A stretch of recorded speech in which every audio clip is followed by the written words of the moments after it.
I'm Bri Maestas. As Noah said, I'm the admissions manager here at the School of Pharmacy, and I have been here, it is now, oh shoot, 11 and a half years. So I've been with the school for quite some time now. I've been in higher education for close to 18. Wanted to first and formally introduce myself. So I will be one of the couple of names that you'll interact with as you go through the admissions process. And I will show you my other colleagues, and I will start this presentation here in a second if it will let me. Oh, we have to do some background stuff. All right. If at any point in time you need me to slow down or reiterate something, please let me know. If you can't hear me, if I get muted, somebody shout at me in my general direction, and we'll be good to go. But again, Bri Maestas, work in the admissions department. Today, we're going to be talking about the application process, how you can expect the reviews to go, and then how we communicate throughout that until the time of matriculation. This is the perfect time to talk about a lot of what's going on because we are presently getting started to welcome our class of 2029. So orientation week is next week. So this feels very appropriate to start the ball rolling for next year. So I mentioned the rest of my team. You can see me there in the middle. My hair really is that bright, but I'm in the shadows right now, so you can't tell. First and foremost, Amanda Ryder, who's the Director of Admissions and Recruitment. I'm Bree. And Janice Davis rounds out the group. She is the admissions coordinator. Together, we call ourselves a super team because it really does take all hands on deck as we handle everything from applicant inquiries through matriculation processes and transitions as you move towards the Office of Student Services. But before we get ahead of ourselves and count our chickens before they're hatched, we want to start off at the basically starting point when it comes to submitting your application. I'll try not to read these slides line by line, but I do want to have them available for you. You can go ahead and follow along here as I go through what a basic application checklist would look like. It may seem very obvious to read the FarmCast instructions, but there's a very large PDF that basically has a searchable entry where you can go in and refer back throughout the process if you have questions about specific experiences to include. If you're wondering what's going to be counted towards your personal essay, it's basically a control F function where you can go through and find the index and the page number where all of your questions are answered. And the way that they make the FarmCast instructions is they're incredibly detailed, and that helps us help you through the process, but also it's your basic starting point when it comes to filling out your FarmCast application. So I highly suggest that as you're working on your application, if you haven't done so already, is to save that PDF file to your desktop so you can refer back to it, because we often use that in our communications with you to follow up on any questions that you may have when it regards to the actual application being submitted to us. All of the reviews that happen after the work, after the fact, can be handled through our office. You'll also want to make sure that you're contacting your evaluators. So before submitting your application, you want to make sure that the individuals you're requesting an evaluation form from know you're requesting. Oftentimes, one of the most traditional issues that we run into is that evaluations take a while to come in because your evaluators are busy, whether it's a current pharmacist or it's one of your professors who maybe is knee deep in starting the fall semester. We want to make sure that your evaluators know that they are being requested of something from them so that it doesn't delay the review of your application. And I'll speak more to why that's important here in a little bit. Make sure that you review your application. Again, seems very obvious, but you would actually be surprised at how many applications come through with internal errors or placeholders that can actually negatively impact the review of your application because it slows down the process and it leaves us questioning if you meant to include some quotes or maybe some placeholders for information that hasn't been completed yet on your end. So make sure that you thoroughly read through your application. It's all in the details. You want to make sure that all of your transcripts, and that's official transcripts, plus any AP scores that you've taken, are sent directly to FarmCast. So within the FarmCast instructions, there is a detailed line by line process and how you submit those to FarmCast. But we want to make sure that as soon as your final transcripts are available, and you've ordered your official transcripts, that they're going directly to Farmcast, not to us. Also, we want to make sure that you're listing all your relevant experiences. That includes pharmacy experiences, which are not required, any healthcare field experiences, and then making sure that you include any volunteer work that you've done, all of your work experience, whether or not it's related to the field of pharmacy or not. That is an intrinsic part of the review of your application to see how it is that you spend your time. So even if you think that it may not be completely beneficial when it comes to pharmacy, make sure to include all of those volunteer opportunities or publications that you have, simply so we have a full picture of who you are as an applicant. Next would be including your personal essay. I would say that the personal essay is one of the more subjective parts of the application. A lot of institutions maybe have a prompt where they want you to specifically speak to certain concepts of who you are as an individual. I always like to tell people that it needs to reflect your goals and motivations for becoming a pharmacist. So, why pharmacy? You can speak to why CU pharmacy if you're only applying to us. I would stray away from specifically mentioning a school if you're applying to multiple institutions, as that can sometimes come off as the wrong way. But I will say, in general, this is your opportunity to tell us all about you, everything that you've been through, whether it be adversity or challenges, and then the ability to reflect on what's brought you to this point in applying to pharmacy school. Also, I will remind everyone that we ask that you submit your application by the priority deadline, which is November 1st. There are benefits to you as well, and I'll go over those a little bit later, but the priority deadline is not a final deadline. You do have the opportunity to continue to reflect and participate in the application process. However, the sooner you apply, the more time there is for you to be reviewed, possibly invited to an interview, and just the opportunity to get started on this path sooner rather than later. I know somebody just joined us, and so I wanted to just quickly introduce myself. I'm Bri Maestas, Admissions Manager here. Going through the slides, if you have any questions, please just drop it in the chat, or you can unmute when I offer the ability to do so. But just want to make sure that I am including everyone as we work through this. And then Noah, I'm going to ask that if any questions come up in the chat that you just let me know, because I am blind to it right now. So the application review, which is probably one of the more nerve-wracking parts of this process.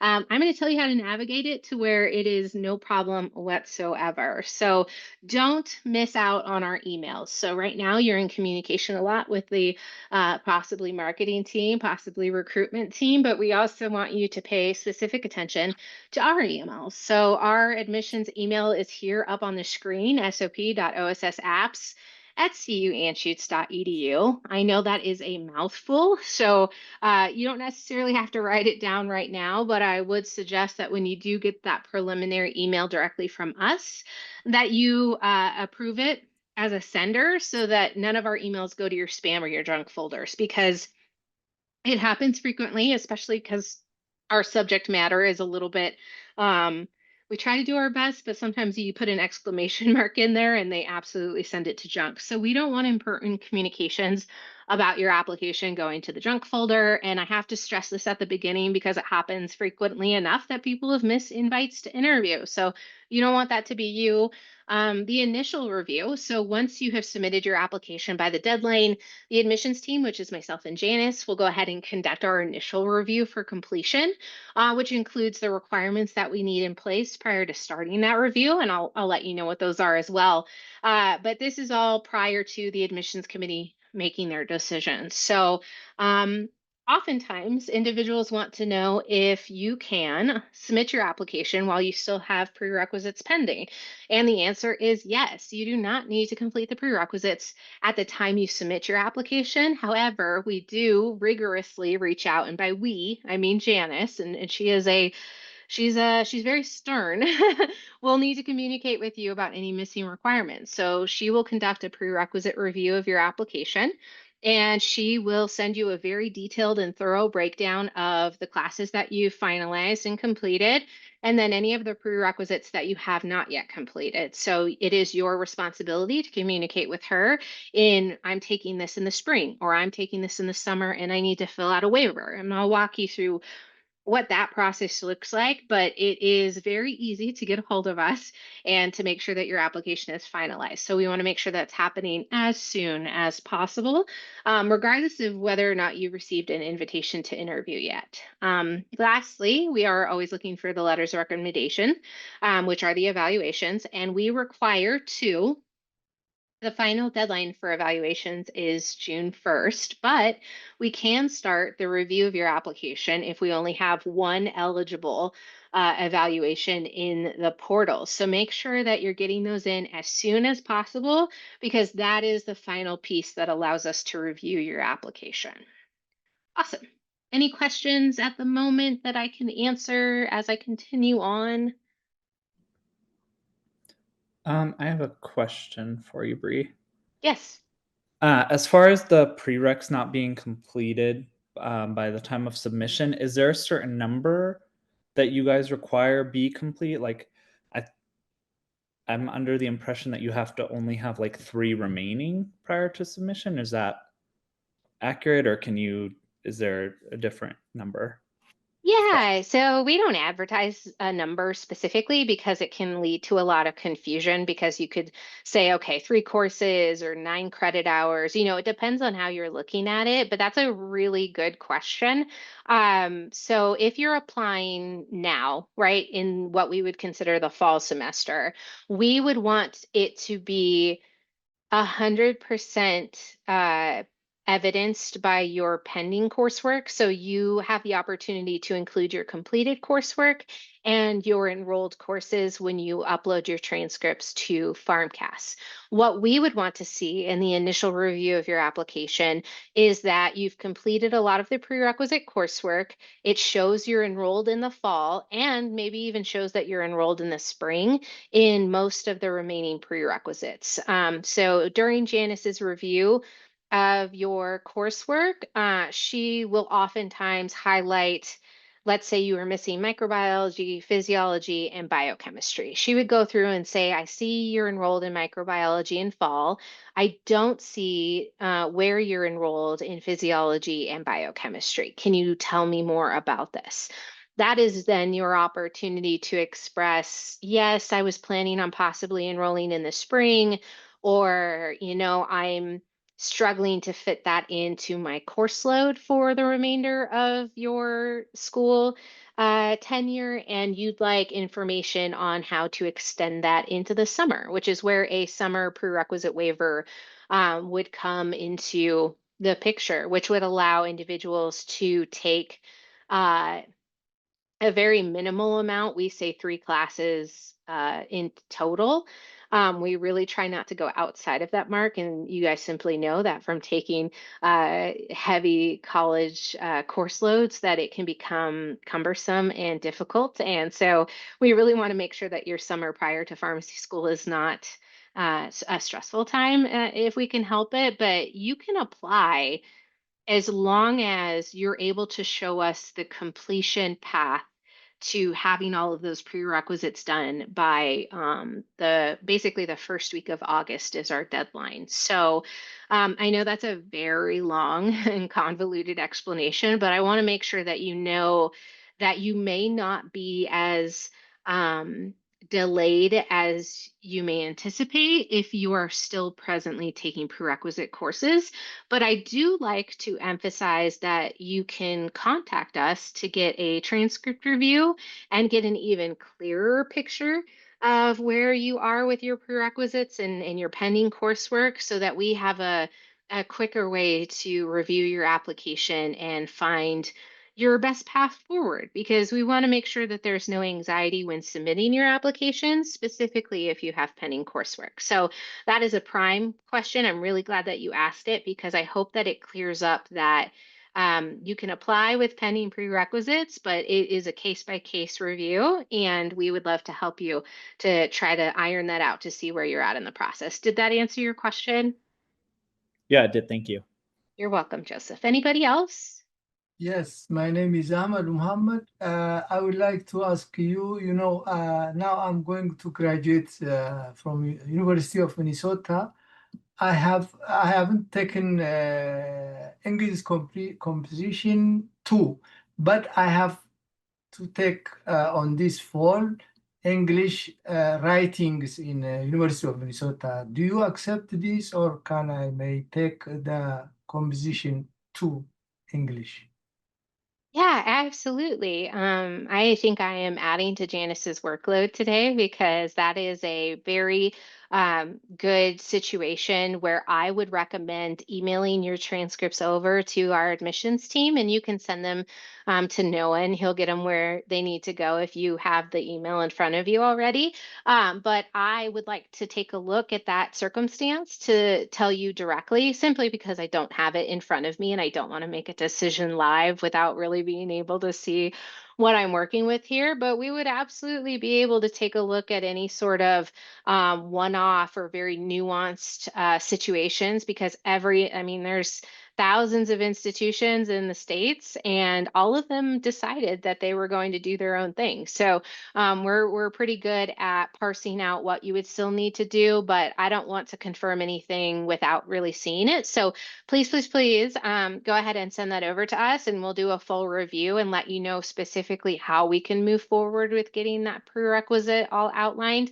But it sounds to me like you either A, have what you need, or B, there is a way that we can confirm that your current institution offers something that would work. So please, please, please reach out, or you can stay around afterwards and I can give you the email address. I'll drop it in the chat as well here when I actually have access to it and it won't mess up my presentation. But Ahmed, thank you for your question. Hopefully that helps at least get the ball rolling. Thank you. Of course, anybody else? I will continue then because I still have a couple of slides left and they may help you with any curiosities that have popped up. I already talked about choosing your evaluators and letting them know that you're going to be asking them for an evaluation, but I also want to stress that we are looking for a very specific set of recommendations from certain evaluators. So we encourage you to request letters from individuals who can speak to your academic achievements, to your professional competencies, and your readiness for success in a rigorous graduate program. So the reason we highlight it like that is it's not an end all be all if you're really not able to get that professor to write a letter in time, but we do want individuals who have either A, managed you, B, have supervised you in professional roles. And I'm going to stress this very much so because we see it very frequently. All recommendations must be from academic or professional sources. So they have to have worked with you in some capacity and they can't just be your coworker, even if they somehow had a larger title than you. Like we want individuals who have and are able to speak in a higher form about your responsibilities, and it's like putting down references on a resume. And the reason I stress that is because we need to avoid personal references, so no family, friends. I've known Jane Doe for 20 years because I used to babysit her and I think she'd make a great pharmacist. I love that. And I think that speaks very highly to the human element.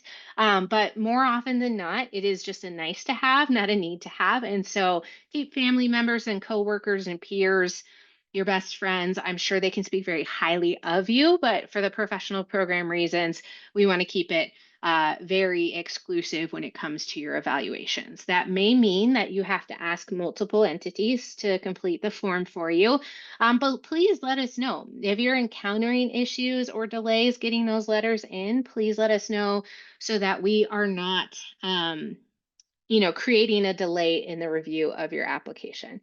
So it looks like I can see. Yes, Joseph, direct managers are acceptable. It could be anyone who has supervised you, like let's say you don't work specifically under the supervisor, but they are able to speak to what you were doing within that department. Direct managers, as far as, I mean, I would ask mine for a recommendation. And so I find that that is an acceptable source.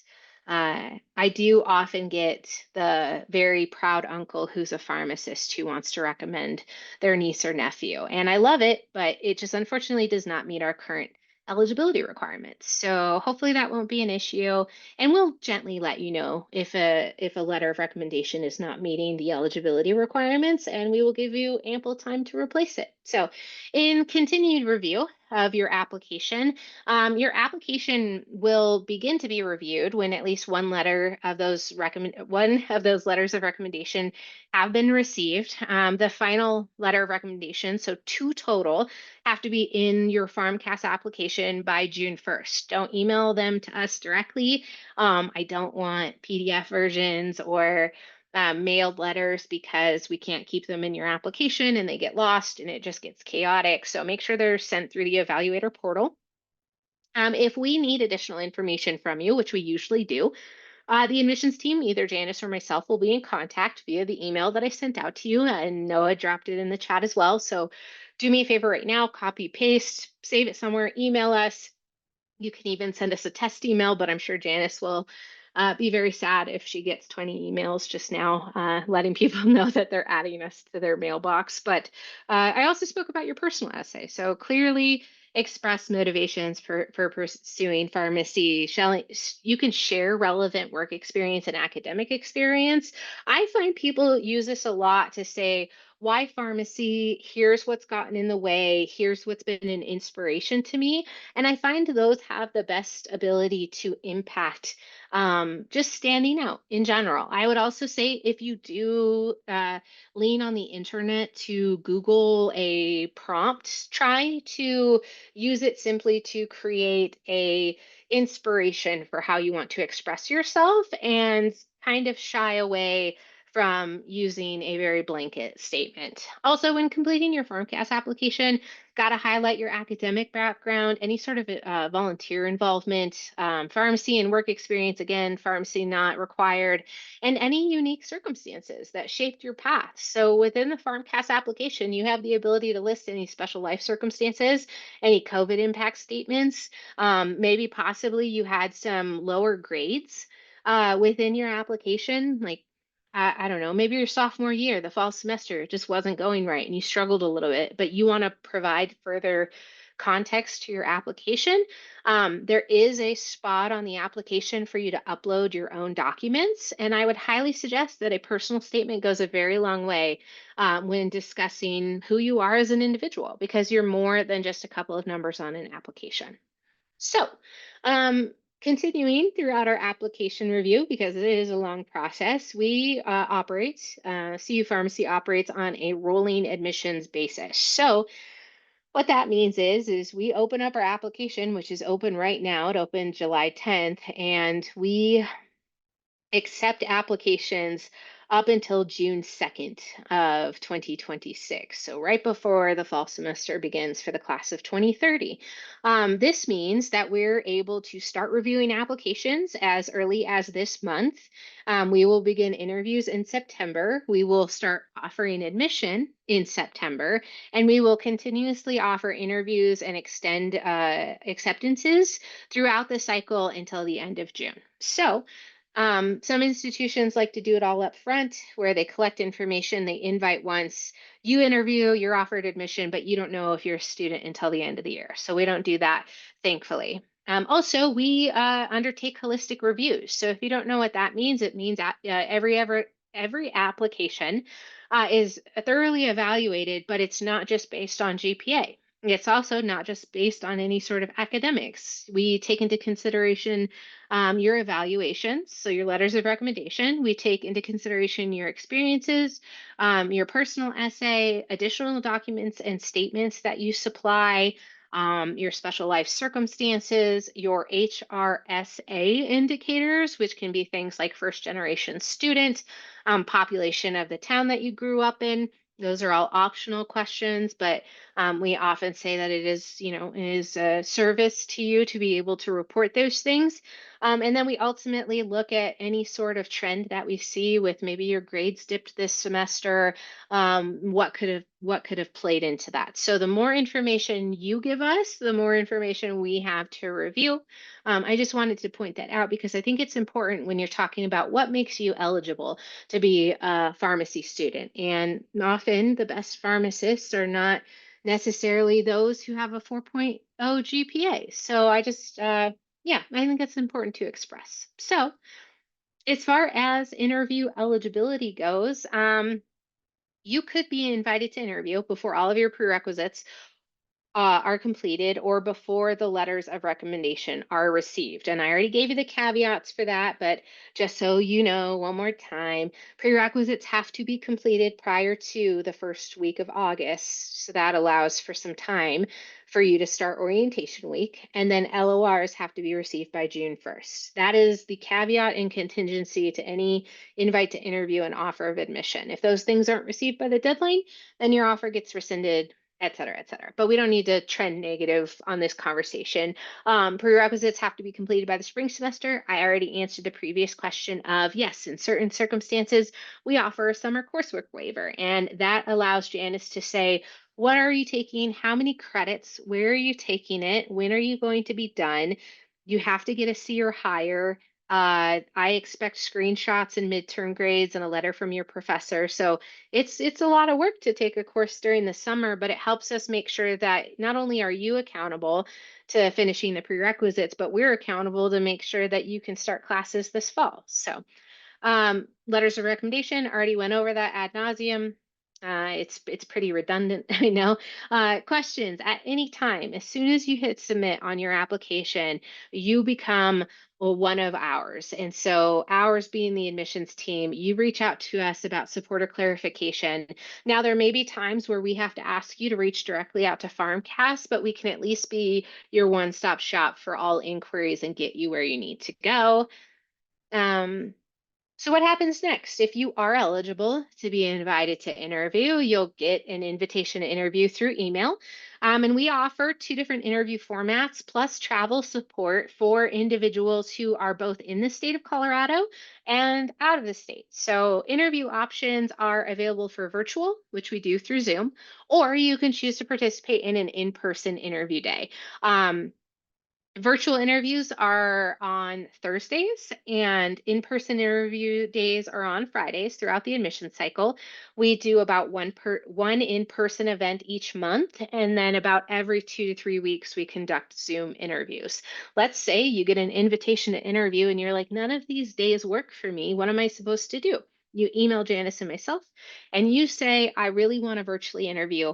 I just unfortunately can't make any of these times work. We'll work to make sure that we get you interviewed with a member of our faculty as as conveniently and as quick as possible. It may not be as soon as possible, but we'll make sure that we work with you to take advantage of the situation. So there's also the ability to visit the campus after the fact. Maybe you are nervous to travel to Colorado or to see you before you know if you've been accepted into the program.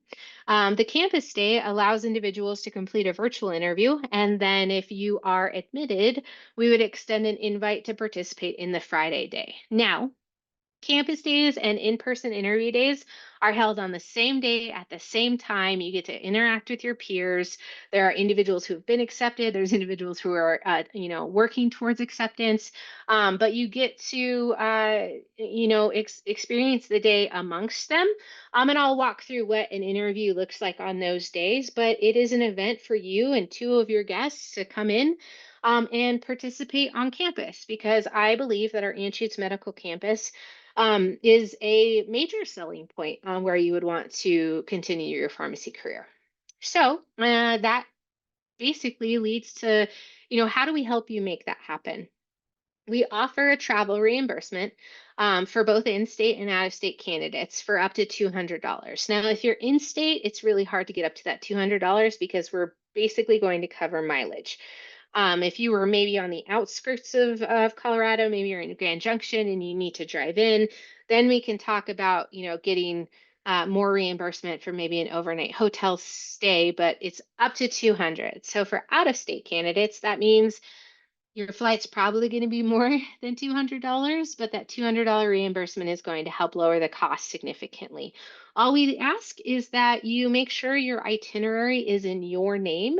It becomes very, inconvenient when we have to process it if, let's say, either a parent or a partner went ahead and paid for it and then you had to pay them, and it is a whole different thing. So when that time comes, make sure that you book under yourself, and we will do our best to make sure that you are reimbursed for that time. Interview days, what to expect. I already let you know Thursdays and Fridays are those days. Each interview is one-on-one, and it was with a member of our faculty. It runs about 30 to 40 minutes apiece. Some are quicker and some run longer. It all just depends on how the conversation, if you wrap up really early, you knocked out the questions, so you don't have to worry about it. In-person days include breakfast with fellow applicants, staff, and faculty. So we like to bring in different pastries and snacks with coffee, tea, and water available for you and your guests. We have a welcome presentation that is given by our Associate Dean of Student Affairs, and then, or I'm sorry, Student Services, I think we are now, and a special session with Dr. Erica Freitas, who is our Assistant Dean of Culture and Wellness.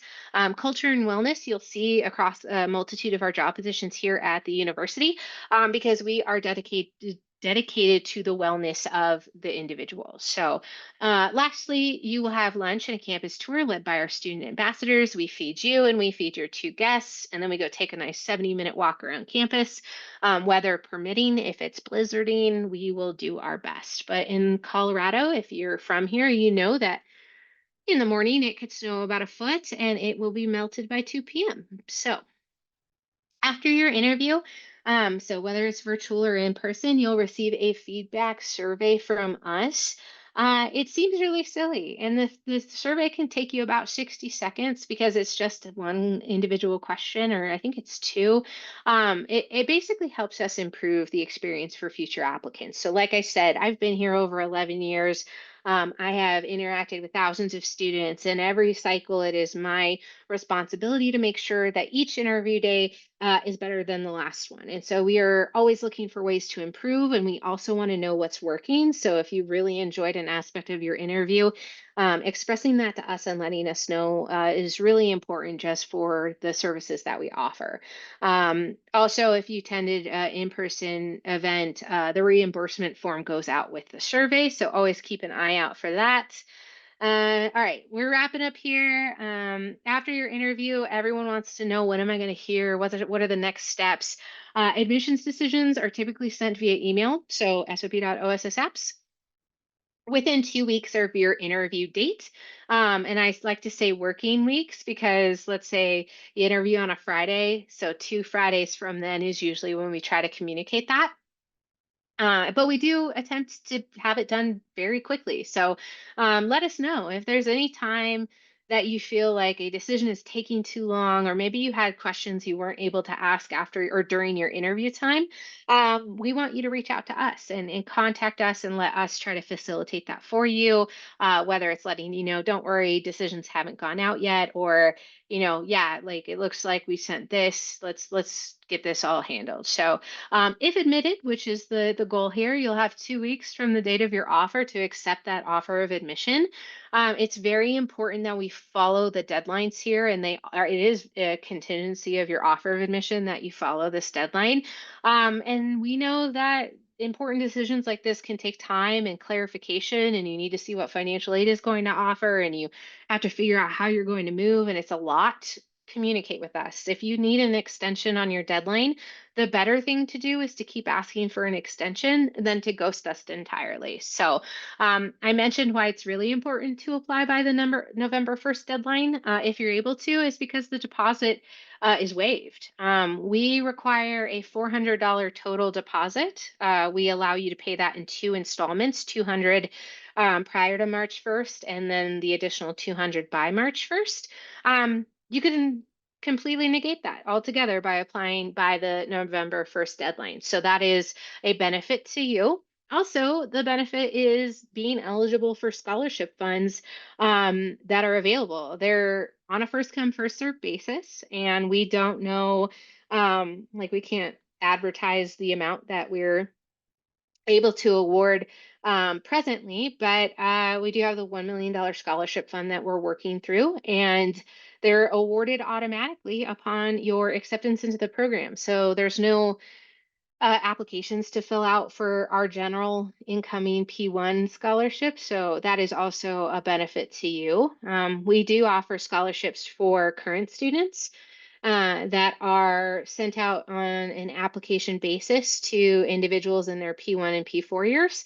So you can apply for those when you're a current student, but those do normally they have a bit of an application process. So ours for incoming students is a little bit more streamlined. All right, last one. Again, I'm going to express, thank you for your time today and letting me speak to you because I speak fast and a lot. And yeah, I know that. So I want you to stay connected and let me know if you have questions. We want to support you on this journey. So if I said something that maybe was unclear, or if you want to start the process of having your prerequisites reviewed, or you just want to check in, right? That's what we're here for. That's why we are the admissions team. You can contact us via the email provided. There is a phone number that goes to the front desk. It's probably the most difficult way to get a hold of us. But just in case you wanted to leave us a voicemail, we can return your we can return your contact there. Also, the website, which I'm sure you already know. If you ultimately are offered admission and you accept into the program, there is a class webpage that has a ton of resources. And we made it specifically because it seems like over the years, everyone asks the same, what's next? What do I need to be doing? What's on the checklist? So we created a website specifically for each incoming class. So let's say, it's congratulations time. It's time to welcome you. Bookmark that page. Make sure that you stay connected. Make sure that you are saving the resources that you need because it allows us to support you. As much as we possibly can. So my mouth is very dry. I will allow more time for questions if you'll just give me a second for some water, but I'd be happy to retouch on anything or provide clarification where needed. Thank you so much, Bri. And yeah, like Bri said, if you have questions, you can put them in the chat or just speak them out loud. Yes, I would like to ask a question. Yeah, Michael. So my question would be with the work that we submit. I know that you mentioned to not mention other universities, but if the software that we have used had been for specifically another university, would that be acceptable with the application? Yeah, can I ask, just from a curiosity standpoint, so I know where you're coming from, what software Well, you're yes, speaking about? yes, I've had a bit of experience using Autodoc as well as Orca, and I've been using those simulation softwares to build molecular models. Yeah. So, more often than not, I wanted to emphasize that we see it, but I want to state that we are not going to hold it against you. If you are applying to different institutions and you're also applying to us, we are not possessive or, territorial in the way. I just wanted to say it's probably not best if you specifically choose to say, my entire dream is to go to UCLA. It can sometimes be prohibitive. But at the end of the day, that is only one piece of your application. If it mentions a different pharmacy school, like I am applying to CU Pharmacy, and I would like to continue my education there, more often than not, institutions will take that as you have a primary school that you're applying to, and then they're a secondary, and then there's a third. So I didn't mean to spook you, Michael. So thank you for asking the question. It is not going to disqualify your application. I just think that it's often important to note that, if you're applying to multiple institutions, you've then just shown your hand, I guess. And so that was my internal advice to you. We in no way penalize you for doing so. Yes, I appreciate that very much. And I also have another question. With Yes. the transcript review, how much information might I receive when it comes to state by state qualifications for my courses that I've taken? Yeah, so we will conduct a transcript review as it pertains to our eligible transferable credits. So whatever courses you've taken, Janice will go line by line with our prerequisite courses and will review your undergraduate institutions And there can be 2 and there can be 18. If there's no limit to how many courses that we'll review or how many institutional courses we'll review. But we will only let you know if you have met our prerequisite requirements. So each individual institution will provide much the same. So we won't, it's not really transferable between pharmacy institutions, and we all kind of do things a little bit differently. Like I can't speak to if it would be acceptable to another institution. We do offer waivers though. So if you were to receive a review from Janice and she somehow said that your organic chemistry was not in line with what we're looking for, and I'm using that just as an anecdote, we would provide you the ability to request a waiver, and you could submit the syllabi and an explanation and your current work experience, so there's plenty of avenues for assessing how to complete our prerequisite requirements. But we don't have the ability, like I couldn't expressly tell you what's acceptable across multiple institutions. Hopefully I'm answering your question. Yes, thank you very much. And this has been very accommodating. I appreciate your help. Of course, that's my whole, I'm glad. That's the best feedback I could receive. Yes, I have a question. Yes. My name is Ahmed Mohammed, but in the Pharmacas, you told us now the what we are right motivation or work experience, everything is they websites only some things they will take no more than 200 words or some things when we explain everything is what we do. They don't take that. Can we send you or the other experience what we have? What can we do? Yeah, that's a great question. I love detail, and 200 characters is not enough to express in which the amount that you probably want to express. So I think earlier I mentioned that there's a document section within the FarmCast application. So within your application, there's the ability for us to upload documents, and then there's also prior to you submitting your application and during the ability, like you can actually access your admission portal at any time and attach documents on that side. But I would say prior to submitting, you would want to attach either a PDF or a Word document. I can't remember if there's a requirement or not, but I know that you can attach quite a few documents to your application, which means we'll be able to get it from your application directly to review. And then that means you have the ability to express yourself in 500 words or 2000, depending on how much it is you wanted to share. We just ask that you put like maybe a little note in the first box that says, please explain your circumstances. And you said, I'm also attaching a document just so I know that it's there, but that's just me asking for a little help to make sure that all of your stuff gets reviewed as quickly as possible. But yeah, you have the opportunity to share as much or as little as you want. You also will be in contact with us quite frequently. So if there's additional, maybe it's not what you want a part of your application, but you want to provide additional context for us at the admissions team, that would be a good opportunity to email us directly. Thank you. Mhm. And Bree, Joseph put a question about how many applicants are accepted per application cycle. I'm trying to think. I just updated those numbers. I don't want to give. I would say it was just under 300 this cycle. Um, That sounds right. but yeah, I want to say it's about 60. So when you think about it, right? Because then I have to go into the stats part of it is it's dependent on eligible applications. So we get a lot of applications, but we don't give that many offers, but it's the eligibility all of it. Sorry, I don't normally get asked that question, so I'm trying to say like, yeah, it's about just under 300. I don't know what you are trying to parse out of that if you don't have the percentages. So if you want percentages, we got to talk later because I don't have them in front of me.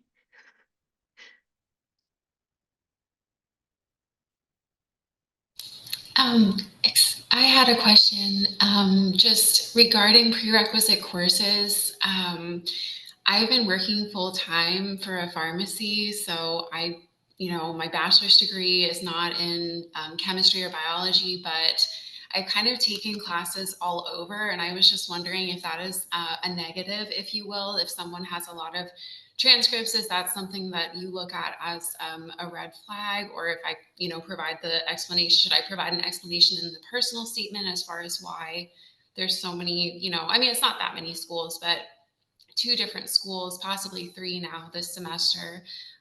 So I was just wondering. Yeah. Alexis, that's a good question. I would say that shows to me that you've taken the opportunity to get it done, however you need to get it done. But I could see how there may be some, like, does that look funny? No, not necessarily. If I were to just throw out the sense that I've seen applications with 12 transcripts attached to them, Okay. and so it's never as though I look at that as like, oh no, what happened? It's more so of like, oh, okay, I gotta really pay attention to how this went down just from a review standpoint. But no, it won't necessarily, I don't think it would throw I hate to use the word flag, but if you felt like it would be appropriate to include a personal statement, I think that is a good opportunity to utilize that. Okay. And then just another question for you. As far as with the FarmCast, I did see a portion for certifications, and I was wondering, is that only traditional certifications? Because I'm becoming an herbalist, but I didn't know, is that something that I should include, or are you only looking for like pharmacy technician or nurse or, et cetera? Yeah, I think there's a connotation that Western medicine is the only. And so, depending on how you're using that implication, I would say yes, always include it because the other opportunity is losing the ability to show, I don't know, your well-roundedness or your pursuit of experiences, which I think speak higher to who you are individually than what the certification is, if that makes sense. Thank you. Yeah, of course.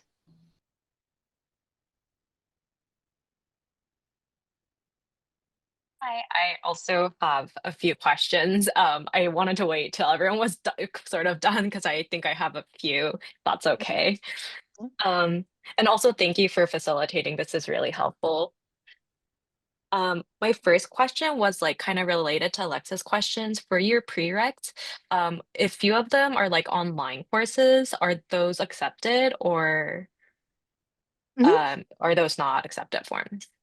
Yeah, so the University of Colorado School of Pharmacy and Pharmaceutical Sciences allows online prerequisites taken. So prior to COVID, obviously the world changed very dramatically and allowed the ability to take hybrid coursework, online coursework only. And it's not a negative impact if you were to somehow, I don't think it's possible given some requirements by institutions, but if you were somehow able to take your entire undergraduate curriculum online, that's good. You got it done. We're glad that you've passed the prerequisites. So that is my long-winded way to say yes, they are acceptable. Perfect. And then kind of related to that, like I know that's like specifically my school, they have courses where they only offered pass or no pass during COVID times for online courses. Are those still accepted? Yes, yeah, they are still accepted, and we're presently working on kind of how long that's going to stay in effectiveness, but any of the Mhm. coursework taken through that COVID, through Mhm. the actual epidemic lifestyle, the pandemic lifestyle Mhm. life cycle, we have the ability to accept uh, like in perpetuity. So yes, they are good to go. Okay. And then my other question was regarding your deadline of like November 11th. If like I'm good with everything in terms of submitting my application, but I still have prereqs like that are ending like November 23rd or something, like do you recommend that I still submit my application before the deadline, or is it beneficial to wait till that I actually have like a complete application? Yeah, great question. So the deadline is November 1st. So I want to make sure that I Mhm. highlight that. Yeah. I think I heard the 11th and I got worried because I don't Mhm. want you to submit on the 11th. Yes. But yeah, prerequisites pending, totally cool as long as you know that we'll be reaching out to you to say, hey, Mhm. we show you're still pending organic chemistry too. What's up? And so, yes, submit still. Mhm. You have the opportunity in FarmCast to submit a fall and spring academic updates. So those periods are opened by the FarmCast side of things, and it allows you to submit completed transcripts for your fall and your spring semesters directly to them. You don't have to send transcripts to the places that you're applying and accepted to and all that stuff. Just goes right into your application. So because your courses won't be finalized until after the deadline, you're going to have to take advantage of the academic updates. And that's actually very beneficial because then you can submit those official transcripts, get them updated in your application, and then have all of your information in one place. So yes, and also yes. Got it. Perfect. I have two more questions. Sorry. You Okay. said that Janice will do like a transcript review and then is that after we submit the application, or can we request it like a time for her to review it before I submit my application as well? Yeah, so we offer two. Well, I guess it's the same. Yes, all transcript reviews are available through our office. Janice is the one who does both of them, both pre Mhm. and post application. So if you want to make sure prior to submitting your application that you have everything on the right track prior to submitting, you can feel free to email us and let us know that you are able to uh, finish up, like you can start the conversation Mhm. now before submitting your application. I would say if that's going to slow down the submission of your application, Mhm. to not wait and to just, if it's not going to Mhm. impact your decision to apply, then Mhm. you can wait until the prerequisite review is done during the initial review of your application. So uh, the review that happens prior to submitting is all contingent based on official transcripts, which are what is in FarmCast. So the basic review prior to submitting your application is a courtesy to you to make sure that you have a plan to finish the coursework. The one done after you submit your application is the official review pending your final completion of prerequisite courses. So hopefully I'm painting a really clear picture of yes, if you would like to make sure that all your ducks are in a row prior to making the commitment of submitting an application, we can do that. We could get the ball rolling today. If you want to send an email over to the sop.oss apps, Janice is going to love me. I have created a whole week's worth of work for her today. Perfect. And then my last question is regarding letters of recommendation. I was wondering if you guys are looking for like diversity in those letters of recommendations. So like, would it benefit if like one of them is specifically from like an academic professor and one of them is from like a more professional work kind of environment letter, or is it quite not relevant? And then I guess another related question is like, for me, it's been kind of a while since I graduated from my undergrad. So like, I mean, I can still reach out to professors, but do you guys prefer having letters of recommendation for more recent experiences, or do you guys still look for that academic element from professors? And you guys are asking the most brilliant questions today, so I really want to say thank you because you're making me think about things that like I maybe I should add to this presentation because I thought I had a lot of information on there and you guys are still You curious. did, So you did. I love it. No, seriously, really great question that I think is going to benefit everybody because the idea here is that it's twofold, right? Like you want to Mhm. submit the recommendations from individuals who are going to be able to attest to your Mhm. best attributes, right? So if I were to say, well, we require that academic letter of recommendation, it's going to be somebody who maybe can't speak to the breadth in which we're expecting them to do so. So I want to say, use deductive reasoning as best as possible and say, I have two supervisors. Maybe they're from the same place, but maybe they've seen you in different capacities and they're able to speak to you. We are not going to, um, it's not going to negatively impact your application simply because those are the ones that you chose to submit.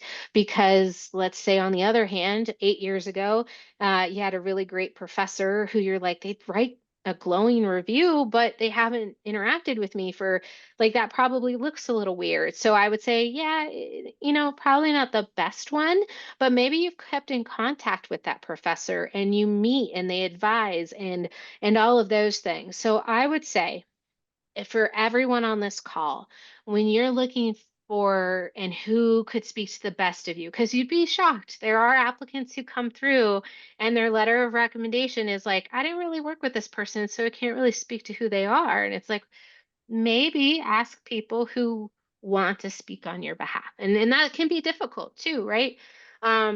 As we continue to kind of lose social circles or maybe just sort of adapt it to, you know, like there's no third party places to hang out anymore.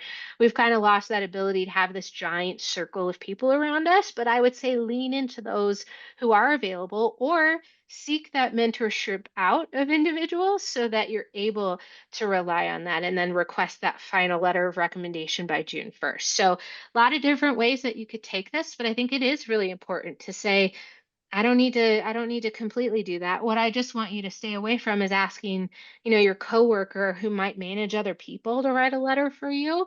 It might sound really good, but is it really speaking to what we're trying to glean from the interaction? So hopefully, did you have more questions? I didn't want to. Oh, okay. No, that's it. Great. Thank you so much. I know I had a lot of questions. It's all good. May I ask And a I, Yeah. question? yeah, I put in the chat, we're cutting the webinar off at this time. So if you do have any additional questions, like Bree and I are here, and Janice, we're here to help you. So if you have questions, I put my email, Bree's emails in there as well, or the admissions team. But we can set up meetings, phone calls, we can answer questions and emails, whatever. That's like, we are here to answer your questions. So please don't hesitate to reach out. And everyone who attended, I just checked, the email should go out at in a few hours. So be on the lookout for that. If you don't get it, let me know. Yeah. Yeah, Sorry to run everybody. We got like meetings packed on yeah, meetings, and I didn't realize we would take up the whole hour. So yeah. that's good And though. the questions were, like Bree said, very, very good questions. So really appreciate the engagement. All right. Thank you, everybody. Best of luck.